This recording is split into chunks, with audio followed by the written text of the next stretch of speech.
तो hi friends, आज weather बहुत माने पाग बहुत कोहला अच्छी। तो मुझे भाविली कि गरम दही पखाड़ खाइबा।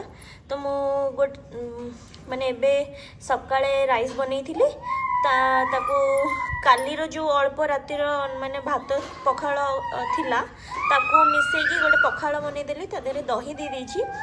आउ सबट स्पेशल आज होछि मोर मिक्स भजा माने फूलकोबी बीन्स गाजर बरबटीर जो माने शीत दिन गोटे पूरा प्लेन तेल भजा। आउ एटा होची सबुठ स्पेशल सुकुआ माने चुंगुड़ी सुकुआ नहीं बड़ी रसुण पियाज कंचा लका धनिया पत्रर छेचा।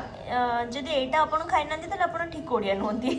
तो एटा निश्चय शीत दिन खाइबा कथा, बहुत यमी।